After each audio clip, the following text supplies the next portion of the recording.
Saudi আরবের এক অন্ধ হাফেজ, তাকে দেখে প্রশ্ন করা হলো, আল্লাহ তোমাকে চোখ দেয় নাই, তুমি না দেখে আল্লাহর কোরআন মুখস্থ করেছ, তুমি বলো আল্লাহ যদি তোমাকে চোখ দে তুমি সর্বপ্রথম কি দেখবে? অন্ধ হাফেজ বলল, আল্লাহ আমাকে চোখ দেয় নাই, আল্লাহ আমি চোখে দেখতে পারি না, আমাকে চোখে দেখার মতো সেই শক্তি আল্লাহ দেয় নাই।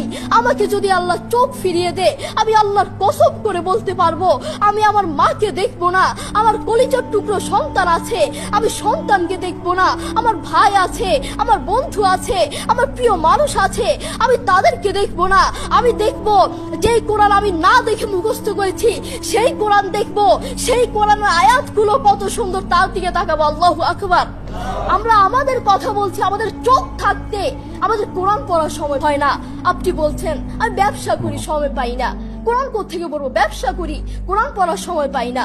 আমি দোকান করি, দোকানে অনেক